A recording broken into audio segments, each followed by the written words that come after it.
back again. Today I'm doing some carpentry work.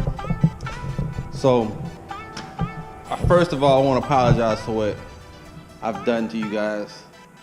I've deleted the footage by accident, thinking it was some footage that I already saved in my computer off of my SD card.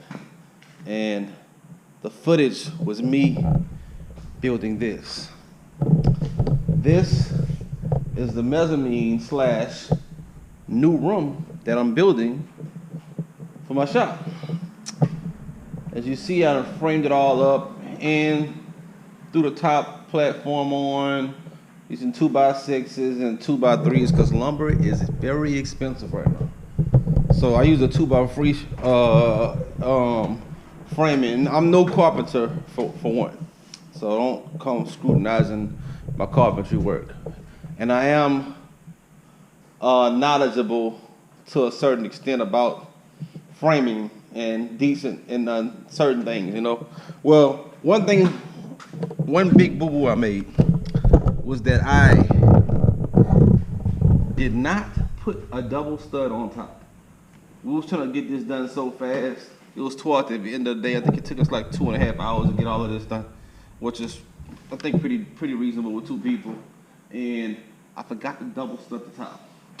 Being that I have a couple thousand pounds of weight on top already, can't take all this down to take all that down just to put a double stud.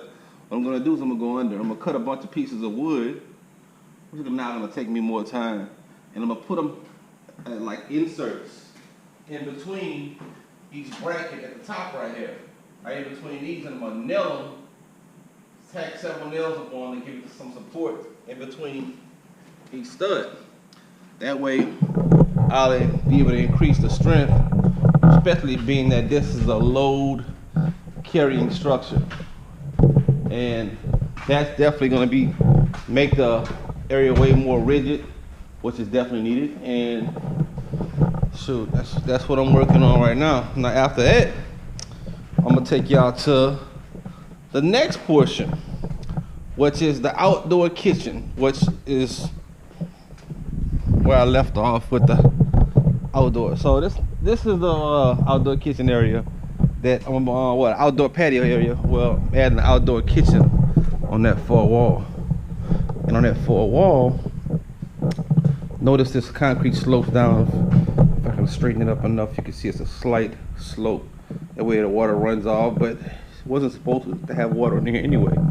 But so I'm gonna come back out here and I'm gonna stud all of that up and build a kitchen counter out there, so we'll be able to cook, grill, cook breakfast,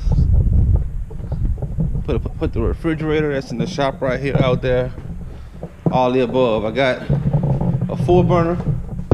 This is a 4-burner stove. It's gonna be out there.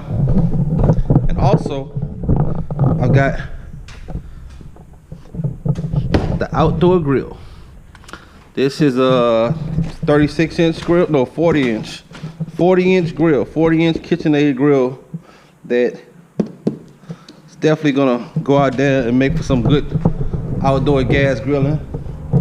And all that's getting installed in that countertop. So it's gonna be exciting to see.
That's what I just thought about.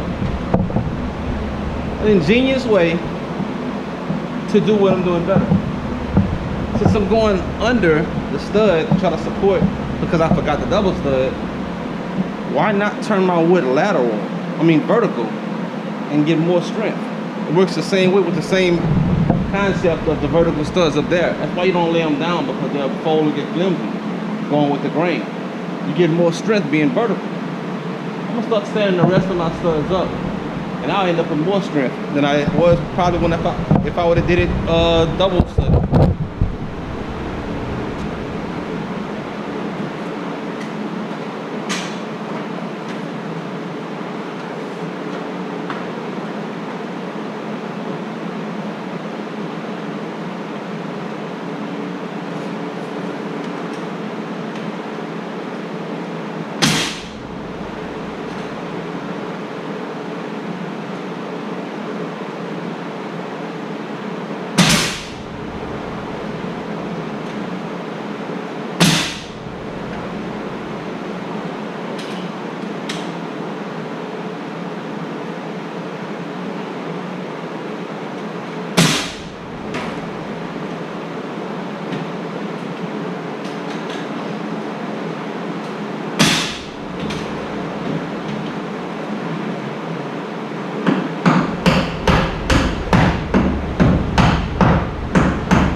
I'm about to start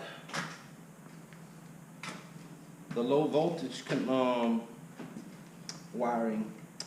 So basically I'm gonna run surround sound in here. And one of the main reasons I'm doing it is because, straighten my camera out a little bit, is because I have it available. When I built my house, I had a lot of extra material because I actually did all of my surround sound. I got 116 wires ran in my house, consisting of HDMIs, Ethernet cable, fiber optics, and a couple other wires for controls and stuff like that, you know, smart home stuff. So I got a lot of extra materials left. So since I had a lot of materials that's now actually on top of this room, I'm about to make some upgrades to this basic room, which by the time I get finished with it won't be so basic. I got molding left over from the house. I got all kind of stuff. So I'm gonna go ahead and incorporate a lot of that stuff and use this room. By the time you get through, this won't look like a shop room when you walk in, and you're gonna think you're inside of a house somewhere. So go ahead and start connecting some of this stuff.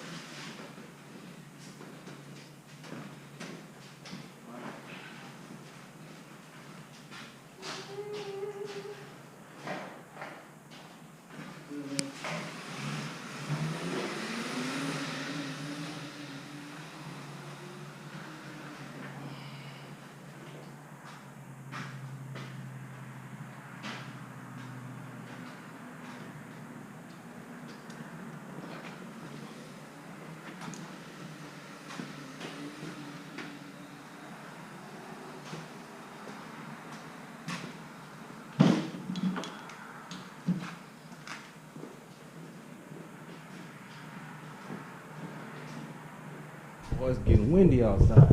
Well, that's what I just did. I just put these up here. See, I got these are where my wires from my rear surrounds are gonna come out. This is where the front surrounds are gonna come out. And then I'm gonna put a port right here in this section on the side so I can drop my wires. And all my wires can be out.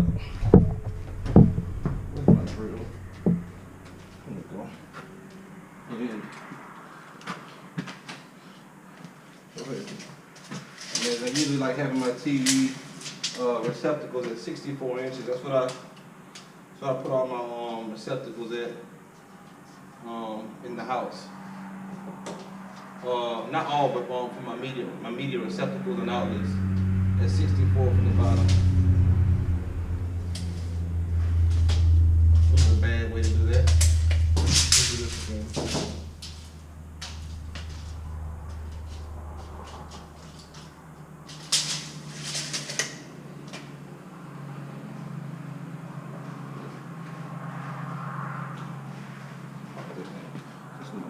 Markers down there. But go ahead and get this started.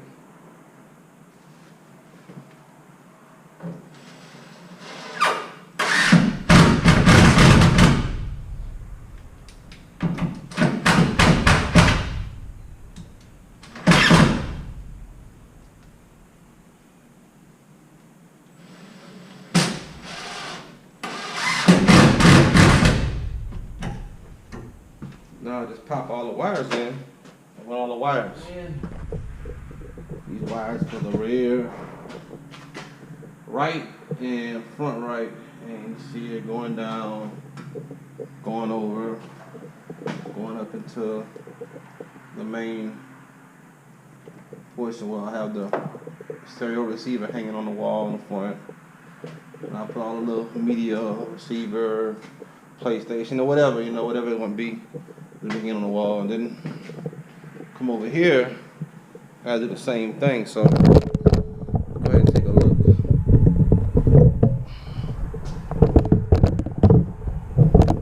Wire screen. Me doing the wiring for the left side. Now when I hung these frames, I also ran a couple extra screws sticking out the studs to get to the back. That way I can run my wires and not have them hanging down.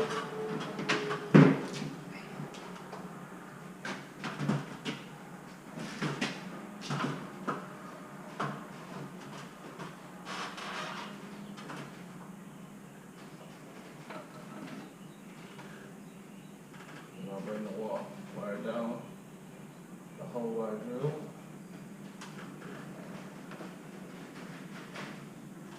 And then bring it straight through here. I always know my excess will be on the bottom, so that's why I just run enough. Then I hang an extra 1.5 feet through. Give me enough room to work with. When I pull it out and get ready to try to connect the speaker to it, I'll be fine with slack or whatever.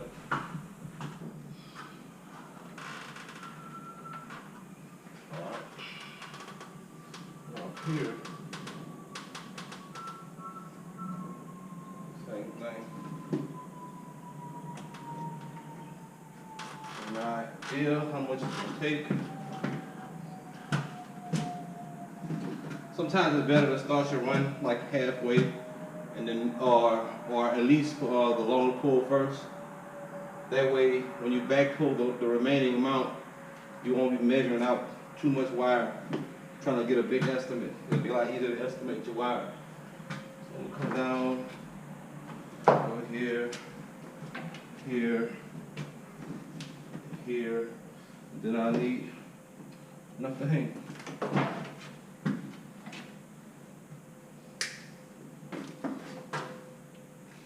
Now right on it, rear right. I mean rear left. I already did the rear right. Left rear. Not rear left, it's backwards.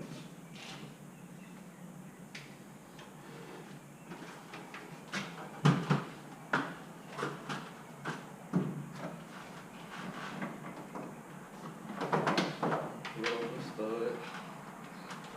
Down.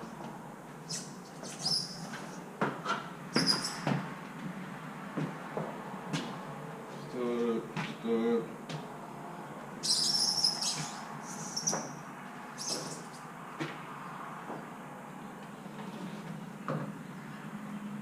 Now the good thing about this, learning how to do this, saves you a lot of money. Because if you got to get a house built, like if you're building your home, your dream home, or whatever, while the builder's building your home, whatever room it is, you can come in and do the same thing. Buy these little low voltage plates. You get them off on monoprice.com. Put them in where you want your speakers at. Run your wires through your studs. Just get a drill bit, small drill bit. You don't want nothing too big because you knock out too big of a hole, you're gonna compromise your strength and your structure. And then run it to your center plate, and then boom. Whenever the sheetrock guys come in, they're gonna automatically, when they see these black frames, they're gonna automatically cut these out. So by me having these right here and having the wires through and still inside the frame, when the sheetrock guys come, they're gonna just throw their sheetrock on, and you're not even gonna see this. All is gonna be hanging down inside the wall. They know better not to touch this. And same with the insulation guys, they're gonna cover all of this up. And when you come in your house, and after the sheetrock guys come in, electrical guys come in, you're gonna walk in, you're gonna have these empty plates. You just come in, buy you some cover plates to go on the outside, slap them on, and pull your wires out. And you have all your wires in. Just like so. So, I'll do the same thing for here. I'm tripping. Longer pull first. So, over here.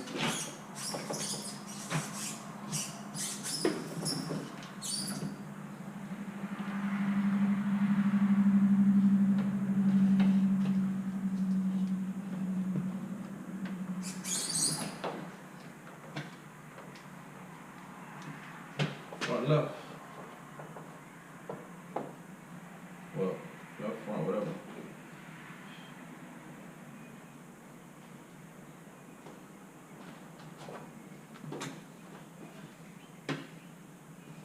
we go. And I'm gonna come back over here. Come back, pull the rest.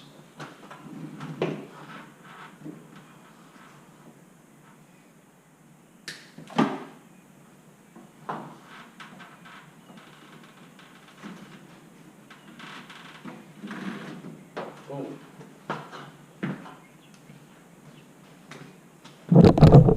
There we go. That's your 4 surround sound speakers.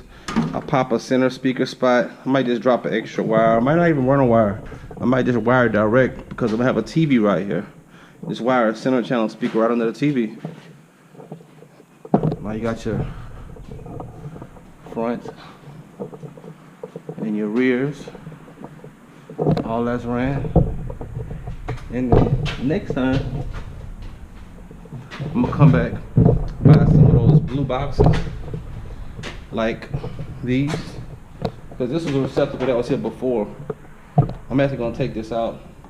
This was here previously whenever I first wired my shop. I'm gonna buy some more of those blue receptacle boxes, and I'm gonna do electrical in here. Cool thing about the electrical, I'm gonna have a couch menu on this wall, and I'm gonna run my receptacle jacks, about 3 of them on the top. So all my receptacles will be exposed behind the couch for like chargers or whatever, or miscellaneous things. Then I'll have the same thing up here. I'll have an elevated one to go right behind the TV. I'll put 1 or 2 on the wall over here, and then I'll run one for the small AC unit that I'll put the in-wall window unit. I'll put up here, and then we'll be good as far as power. As a matter of fact, I might run one more in the corner, in the top. That way I'll be able to run my illumination perimeter LED lights that go around the edge to create a nice lighting effect. Same as I got in my master bedroom. So thanks for tuning in. Appreciate y'all. Hit that like and that subscribe button. Leave comments. If y'all got comments on anything I did today on this episode, just let me know. Anything I could do better, let me know. Appreciate y'all. Later.